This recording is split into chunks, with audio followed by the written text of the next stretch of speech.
is a production of DallasCowboys.com and the Dallas Cowboys Football Club. How about them Cowboys? This is Mick Shots, streaming live on DallasCowboys.com and the official Dallas Cowboys app. Now, here are Bill Jones, Everson Walls, and Mickey Spagnola.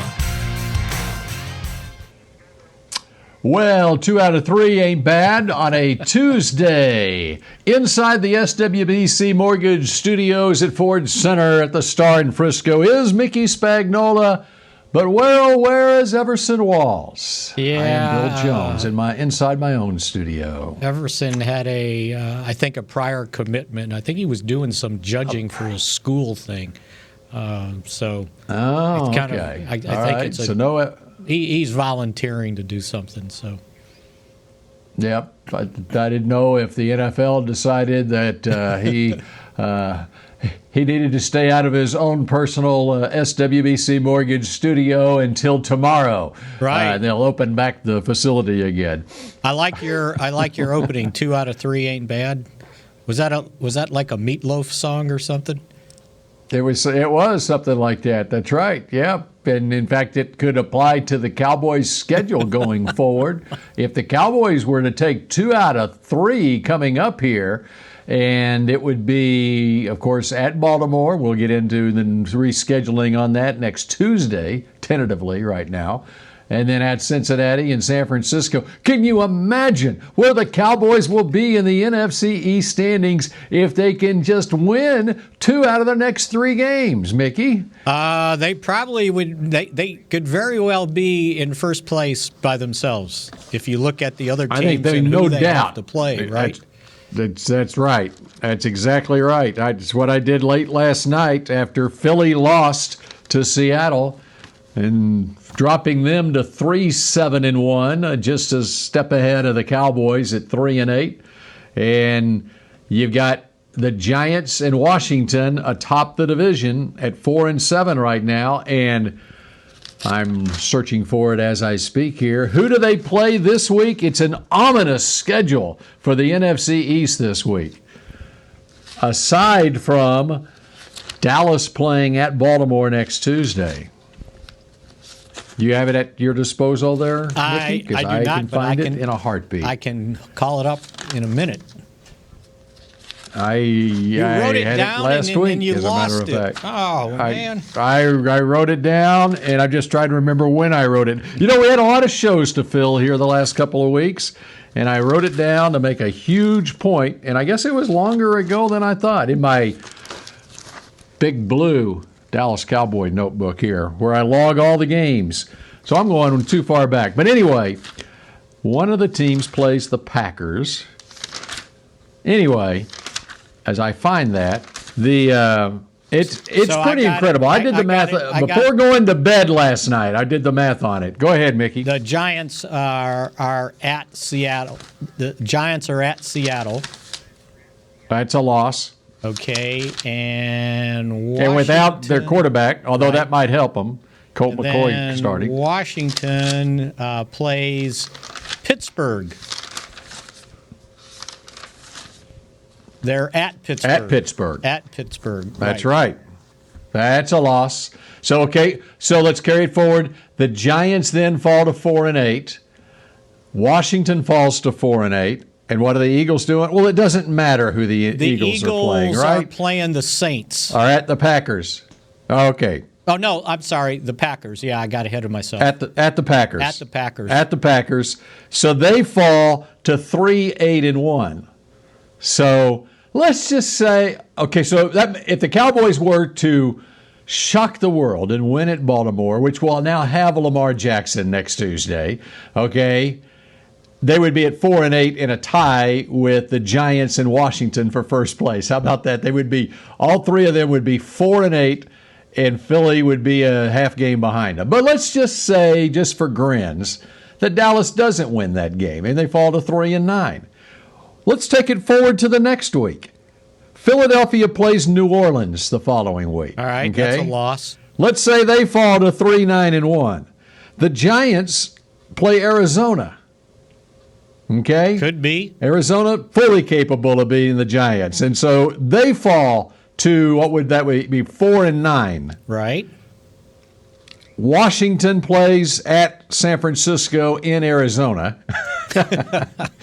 And, and the way San Francisco is playing, San Francisco beat the Rams on Sunday. I mean, they are as many injuries as the 49ers have had. What a terrific coaching job they're doing out there, Kyle Shanahan, in getting that team geared up to play each week. But let's say San Francisco beats Washington. Okay, they're now 4-9, and the Cowboys are playing at Cincinnati. So if the Cowboys beat Cincinnati, they would then be tied with the Giants in Washington. And then the following week, Philadelphia plays at Arizona. The Giants play Cleveland, and Washington plays Seattle. These other three teams in the division may not win a game until the last couple of weeks of the season when they start playing each other. Till they play the Cowboys. In fact, the Giants in Week 16 play at Baltimore, and Washington plays Carolina, while Dallas plays Philadelphia. Yeah. I mean, this thing, crazy as it sounds, this thing, and as devastating as what Thursday seemed like for Cowboys fans, the way that thing ended, this thing is far from over in the NFC East. So now, having said all that, can you piece together an offensive line that can help the Cowboys score more than something in the teens in these next couple games?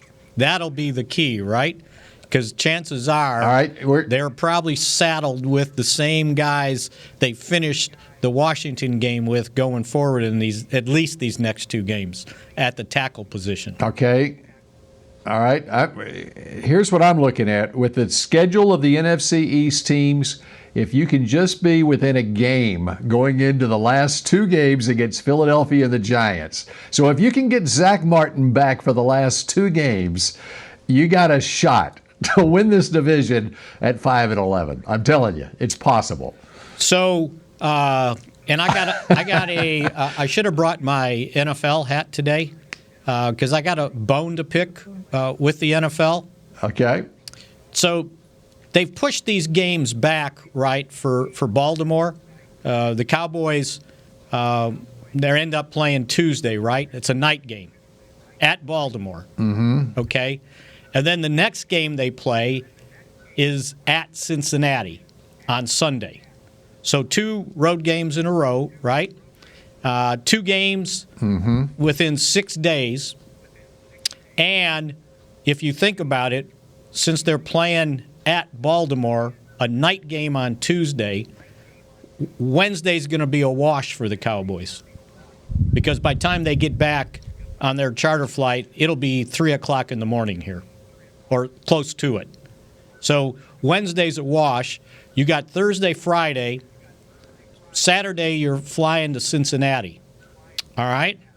But how about this? Baltimore, because they've caused this whole thing, they get to play at home on Tuesday night. So they, if they want, they can be in bed by midnight. Their next game, it's a Monday night game. Wow. So they get an extra day rest after these games had been pushed back. And somehow that, to me, didn't. And now, they're on the road, but it's not that far. They're at Cleveland. But it's a Monday night game. So they've got an extra day to prepare for their game, where the Cowboys get cheated out of an extra day to prepare for their game. And they're there, no fault of their own. Now, Jerry was asked this morning on his show if he thought they would push the Cowboys Cincinnati game to Monday night, and he didn't sound hopeful. He didn't really want to answer the question because I bet in his mind he's thinking that's what needs to happen. I saw he was playing it close to the vest because all things are subject to change right now, and so there was no reason for him to go out and say. And make a statement about it, But the NFL's statement about all these games was this. These decisions were made out of an abundance of caution to ensure the health and safety of players, coaches, and game day personnel, and in consultation with the medical experts. I wonder if they asked the medical experts if it's a good thing to play 2 games in 6 days, and both on the road, and not have the normal preparation time. Like, do the Cowboys have to start spending time this week preparing for Baltimore and Cincinnati? Because they're going to get cheated out of a day of preparation and a day of rest going into that game. So you got to hope whatever they can store up this week getting ready for a Tuesday game will last them for getting short-sheeted going into that Cincinnati game. Well, and the other part of that is you're coming off 2 games in 5 days, all right, and then your next 2 games would be, now that granted it is 12 days later, but your next 2 games are two games in 6 days. Yeah. So 4 games in. Someone much smarter than me would and who knows about how athletes recover from, or NFL players recover from a game, how much that taxes a body to come back on short rest for your next game. It's one thing, every team in the league does it once during a season, but to do it twice in the span of a couple of weeks, I don't know. Yeah, and you know, and I mean, I understand what's going on in Baltimore. I get it, and it's part of this year. But again, you know, they are responsible for their guys, and their guys are responsible for their actions. And they admitted it that it was their guy that did it. Yeah, and they disciplined the guy who started it there in Baltimore. It's still going. One of their staff members. Yeah, and it's still going. So they've had. I was reading a story. They've had 22 players test positive or get identified for high risk close contact over the past 9 days. You know, we've been doing this for 3 or 4 months, and all of a sudden, you know, it breaks out. And even they had somebody test positive again yesterday that they wouldn't have available. So I saw 20 on COVID reserve. Yeah, I saw they had like 38 guys that were eligible to play.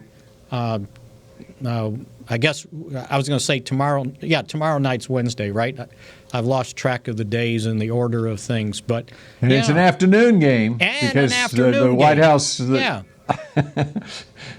Because Rockefeller Center tree lighting is on NBC tomorrow night, and we can't preempt that. Yeah, and maybe they didn't realize it was the Cowboys, by the way, because going forward, I saw a note on Twitter, if I can trust it, that the Cowboys-Redskins game was the most watched NFL game so far this season. The Cowboys-Washington football team game. Yeah, okay, I got it. Was So it was the most watched. Yeah. Isn't it annually the most watched, the Thanksgiving 3:30 game? Well, maybe everybody was making up for, and they knew they couldn't watch another game afterwards. You know, I haven't seen those ratings, but I would not be surprised if those numbers are higher than they have been. You know, the way they do the TV ratings, you basically have to be at home and have your TV turned on, and there wasn't as much travel this year, and so more people were at their home where they would be monitored for the ratings. Right. So I wouldn't be surprised if the ratings were higher just because of that. And there's not. And they're not going over to mom and dad's house maybe to watch, and so instead of using one TV, you're using 3 TVs. So that's a good point. Yeah. So, well, there's a lot still to get to from that Thursday game because we just had one show since then, and we talked about some of the aspects of that game, but. How about we start with, before we go to break, we just got a couple of minutes before break, and we were talking a little bit about this prior to coming on. You know, in the NFC East, it's been 16 years since we've had a repeat winner. And when you look at what's going on in Philadelphia, you know, obviously here in Dallas, the Cowboys have as many problems as anybody. And so this is not casting stones at someone else, but they really have to be disturbed with what's gone on. And they've had injury issues too. I understand that in Philadelphia. But what's going on with Carson Wentz and the Eagles right now, I think it's pretty safe to say, as jumbled up as it is in the NFC East, we're probably going to have another different winner this year in the NFC East. I think it's going to be New York, Washington, or Dallas. No. Well, think about it. So all three teams right now are basic, and I don't know how you want to count Alex Smith, right? But all three of those teams are playing with backup quarterbacks. That's right. Because it looks like Daniel Jones is out for at least a couple weeks. And the way he looked going down, so I think it was a calf strain. Is that what I or a hamstring? I can't remember which. But again, that looked bad. I know Alex Smith is a starting quarterback, but he hasn't played. And if you look at his performance against the Cowboys, I mean, he was dinking and dunking underneath, throwing to the running backs, the tight ends. You think the Cowboys defense might have caught on to that at some point, by the way, because he certainly wasn't stretching the field. Their defense may give them the best shot, the way they're playing defensively. Because they're front, they're not lighting it up and playing up front against the NFC East teams that are basically all seem to be having problems on the offensive line. Right, and keep in mind that the Giants had one of their tackles opted out to start the season, and they're starting a rookie at left tackle and Cam Fleming at right tackle. But I laugh because you saw the Giants game on Sunday, didn't you? I did. At the end of the Giants game? Yes. The penalty on Cam Fleming. I don't know if I watched all the way to the end. Yeah, there was a penalty. The Giants basically put the game away. I believe it was a pass to the right side. I can't remember, but anyway, Cam Fleming was called for a hold.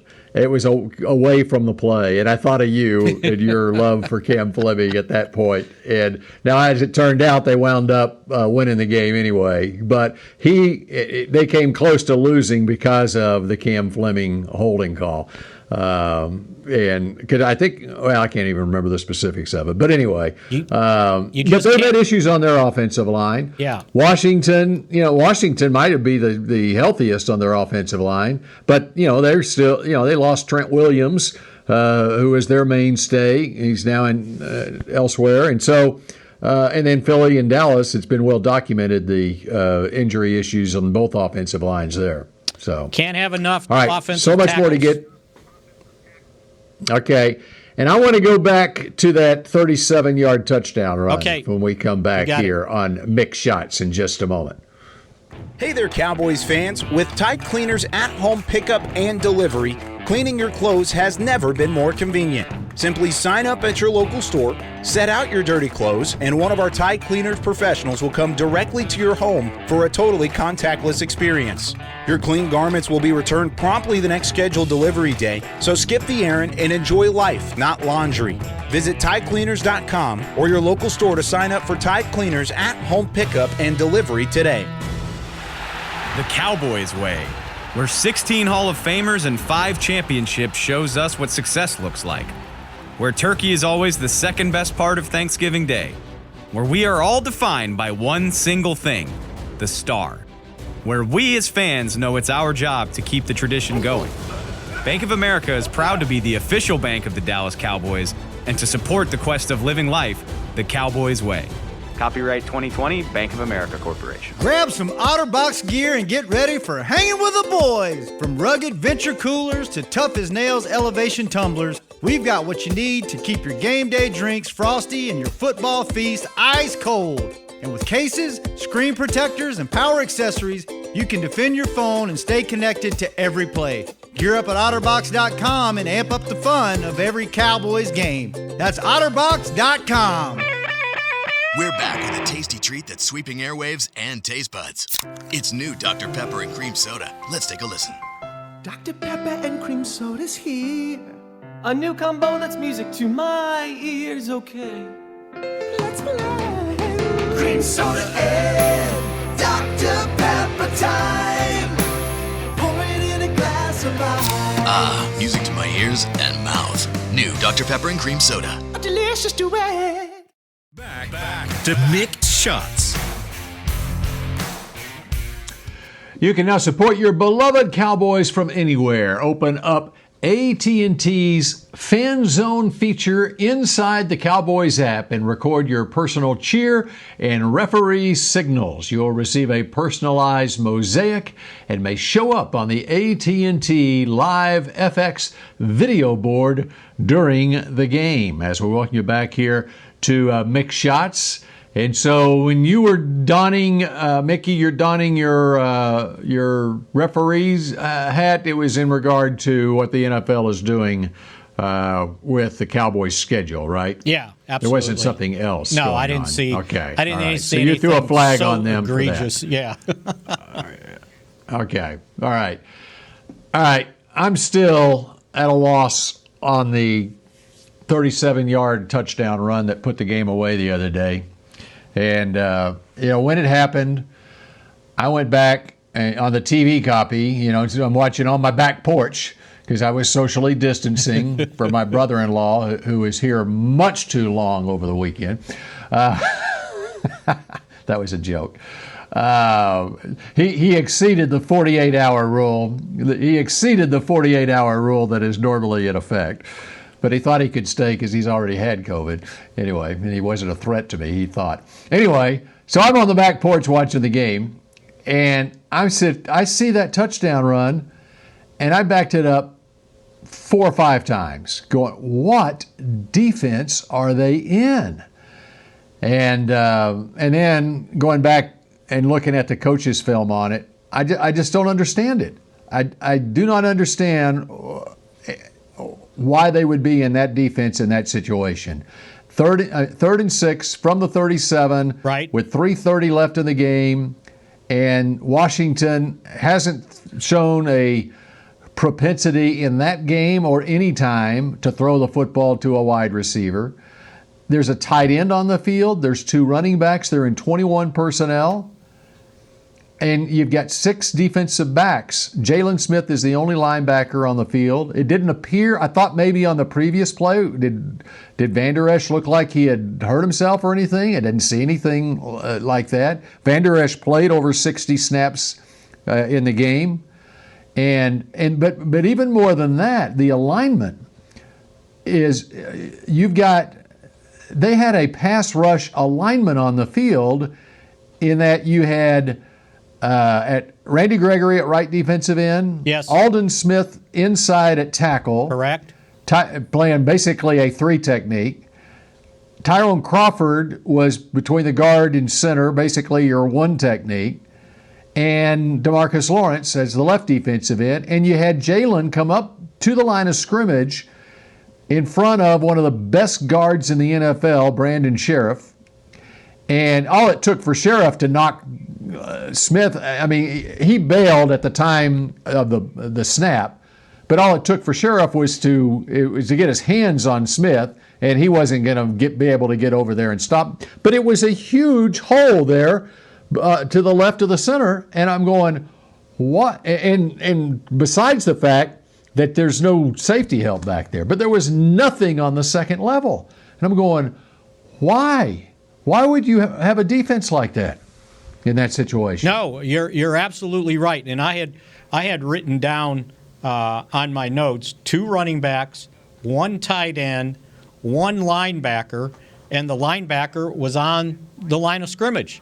So off the line of scrimmage, the closest guy to the line of scrimmage, one of the safeties, so they were at the 37. One of the safeties was at the Cowboys 28, and the other one was at the 23. And the 2 cornerbacks were playing man. So they're out of the play, right? Because they're watching the wide receiver. The tight end was kind of in the slot off the line of scrimmage. So yeah, once he cleared the line of scrimmage, basically there was no one there to make a tackle. 1 linebacker, and I don't get it. And all you got to do, even if you don't, even forget about identifying that they're in a dime defense. Just identify the personnel on the defensive line. They are in a defense that is designed to rush the passer. What Aldon Smith does is not play run defense. It's pin his ears back and get after the quarterback. And that's why you would put him in that inside position so you get your best pass rushers on the field.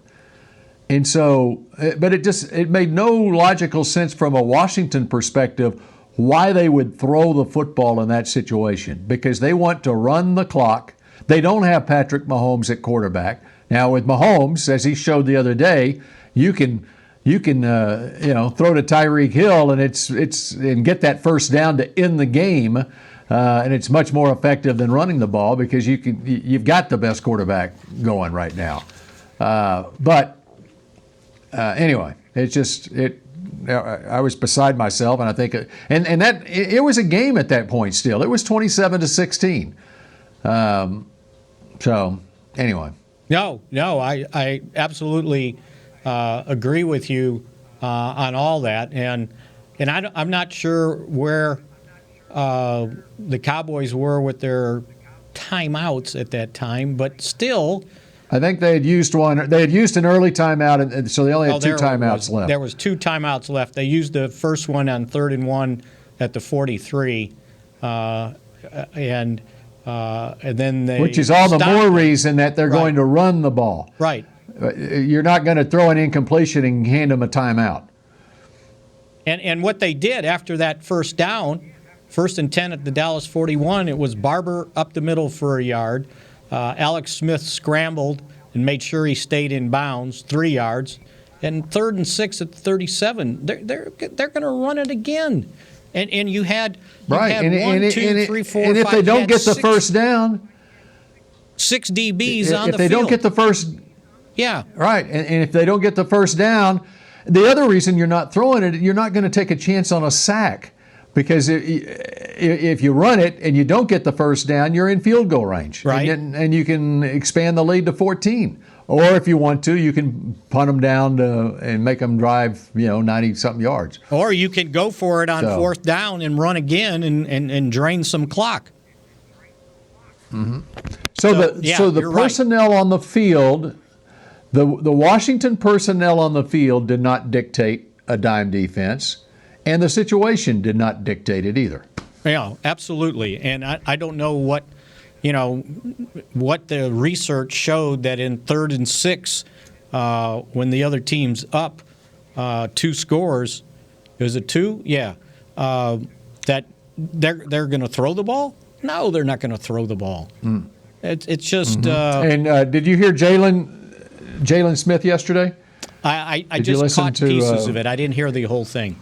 Right, and I caught pieces of it as well. But in one answer, he alluded to he was asked about the 2 runs and the run defense, and he was talking about how you gotta no matter what you're up against, you gotta for instance on the fake punt, you gotta be able to man up and take care of business, and we didn't do it. And then he specifically said sometimes the other team's call is better than your call, but as a player you have to be able to overcome that, And so he kind of alluded to the 37-yarder there, and then he was re-asked about that and basically echoed the same comments. Whatever. I mean, he wasn't throwing anybody under the bus, but just the fact that he even mentioned sometimes their call is better than your call would indicate that the players were scratching their heads themselves over it.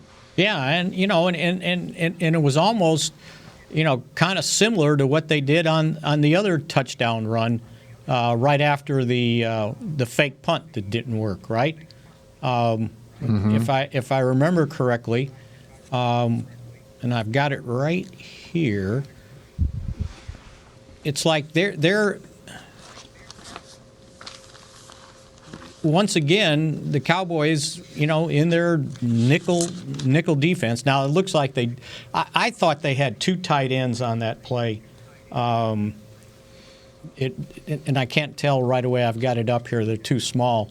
But it looked like there was 2 tight ends lined up, and the Cowboys are in nickel. And it's like, they're running right over you. At some point, you need another linebacker out there. And there was a couple plays like that, too. I saw someone was posting plays, and it was like, well, look at this. And I'm going, no, point out the fact that they only got one linebacker in the middle of the field. And it's, that is hurting them, and it continues to hurt them. But what do I know about defense? Well, and then the last two opponents, you're playing against opponents that are going to run the ball more than they're going to be able to beat you with the pass. Both Minnesota's got some weapons, and Kirk Cousins has had a decent month in November, but obviously they got Dalvin Cook, and they go with two tight ends and a fullback a lot of times, and you still weren't using three true linebackers in either one of those games. I mean, when Sean Lee was on the field, it was spelling Jalen or spelling Van Der Esch. Yeah, and then if Lee had 18 snaps. Right. And then I was going to point out, when you're in those alignments like that and your defensive end doesn't win on the edge, I mean, that's what happened on that other touchdown. Aldon Smith got blocked. He was coming up field, and the linebackers got caught in the wash in the middle, and there was nobody. The closest guy, the Donovan Wilson, is lined up at the 10-yard line, and the ball's being snapped at the 23. It was like, well, that's too much space there. There's no way he can make up for it. And then the other weird thing that happened on that play was the wide receiver to the outside left runs a crossing pattern, and the Cowboy, and I'm guessing it's Chidobe Awuzie, he never saw the play. He fouled him across the field. So their last line of defense out there would have been Awuzie, and he's coming across the field with the wide receiver, and he doesn't realize it until Gibson is at the 18-yard line, and he's in the middle of the field with the wide receiver at the Cowboys' 14. And there's no way he can get there. So, yeah, the run defense. That's been one of the makes me scratch my head.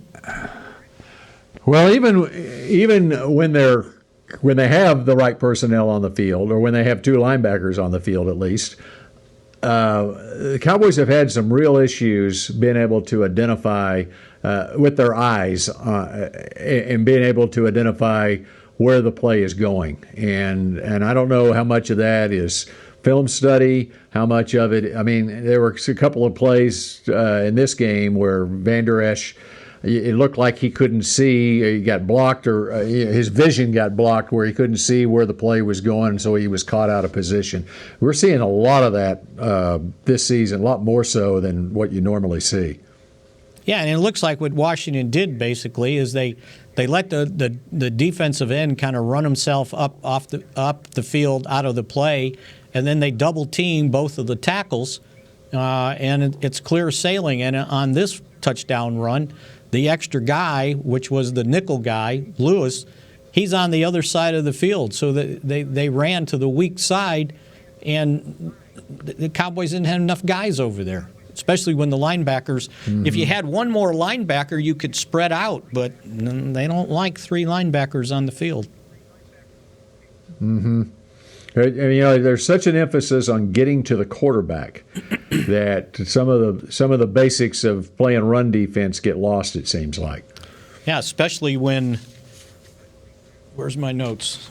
Especially when they ran for 208 on you the first time, and then the second time they go for 182, 5 yards a carry. I don't know. Yep. It's you don't win very. I mean, as much as you have to be able to pass the football in this league, especially when you fall behind, you got to be able to stop the run and get that football back for your offense. And that's been a difficult thing. Or when, especially now the teams go for it on fourth down so much. When you get, 4 down territory starts at about your own 40-yard line now. And if you can't stop the run, then you're going to be you have a hard time stopping teams. So I mean, if you think about it, if you think about it real quick, Bill, they've had teams go for 153, 307, 261, 208, and then 182. I'm glad you looked that up because that's what I was going to do during the break. I mean, that's just unacceptable. You just can't give up those kinds of rushing yards. And it's a minor miracle they beat Minnesota because they gave up. That was the one they actually Pittsburgh they stopped for 46, but they gave up 125 against Minnesota and still managed to win the game. All right, we got a longer week ahead now since the Cowboys don't play until next Tuesday. When we come back, I'm going to ask you, what is the biggest need, or maybe a couple of big needs the Cowboys need to acquire, whether in the draft next year or however they acquire it, to shore up the defense? What position? So let's explore that when we come back here on Mick Shots in just a moment. We're back with a tasty treat that's sweeping airwaves and taste buds. It's new Dr. Pepper and Cream Soda. Let's take a listen. Dr. Pepper and Cream Soda's here. A new combo that's music to my ears, okay. Let's play. Cream Soda and Dr. Pepper time. Pour it in a glass of ice. Music to my ears and mouth. New Dr. Pepper and Cream Soda. A delicious duet. Dear, it's 1908. Don't you think we should get electricity? And stop using candles to see at night. It's just electricity lights up the room fast. It's more reliable than candles blowing out, and people seem to love it nationwide. Well, candles are... Dear, did you just run into the wall? Nope. May I have a new candle, please? Historically, switching to new technology is a no-brainer. Today, it's AT&T 5G. Fast, reliable, secure, and nationwide. Switch to AT&T 5G. It's not complicated. 5G requires compatible plan. May not be in your area. See att.com/5G for you for details. I'm Jay Novacek, former tight end for the Dallas Cowboys. Back in the day, I was the guy who always got the tough yards, and that's why I run with John Deere today. In fact, I have a John Deere 3025E tractor that can handle any yard work I need to do, even the tough yards way out back. So if you have 1 acre or 1,000, John Deere has the equipment that's just right for you. Visit a John Deere dealer today and run with us. We are the official tractor provider of your Dallas Cowboys. There's nothing as unique as our eyes, which is why Essilor pioneers ways to make lenses as unique as you. Verilux for super sharp vision, Essential Blue for protection, and Crizal for freedom from glare. 3 cutting-edge solutions in a single unique lens. So whatever your needs, insist on Essilor. Visit your local Essilor experts and find the perfect lens for you. See more, do more, Essilor. Back to Mick Shots. Ho, ho, ho. Santa is back at his Dallas Cowboys cottage at the Star in Frisco.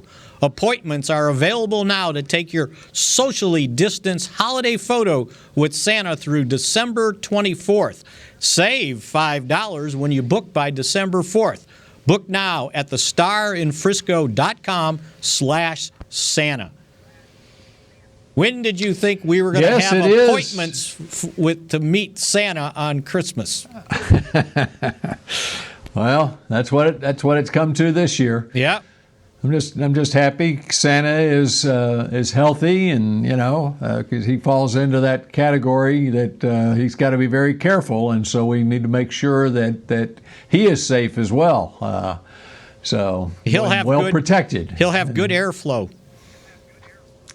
That's right. Yep, you got to have that good airflow and all that good stuff. So okay, going to be good to see him out at the Star in Frisco. All right. I was going to ask you about the Cowboys defense and what needs to happen to shore up this defense in the long term, meaning after this season.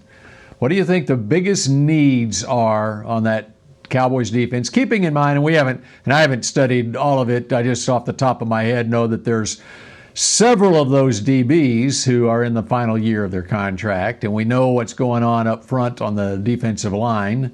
and what the situation is at linebacker. And so there's your three levels. What do they need? What more than anything? Probably one of each. But if you're just asking me on a first-round pick or just what they need, with Xavier Woods' contract up, Awuze's contract up, Jordan Lewis's contract up, to me, cornerback is going to be very, very high on that list. I think after that, you always got to keep looking at linebackers. I don't know what's going to happen with Sean Lee. Remember, he only signed a one-year deal, and I don't know if this is the end of the road for him or not. But after you get past the two guys that were starting, I don't see somebody that's just going to step in and be that other linebacker. Joe Thomas is a nice guy to have, but they probably need some depth there.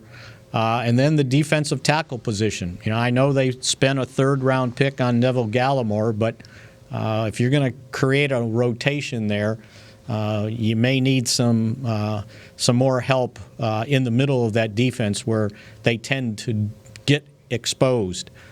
So if I can say one of each, I think that's probably the way to go from a priority standpoint. You need safeties. I understand that, but to me, it's cornerback, linebacker, defensive tackle.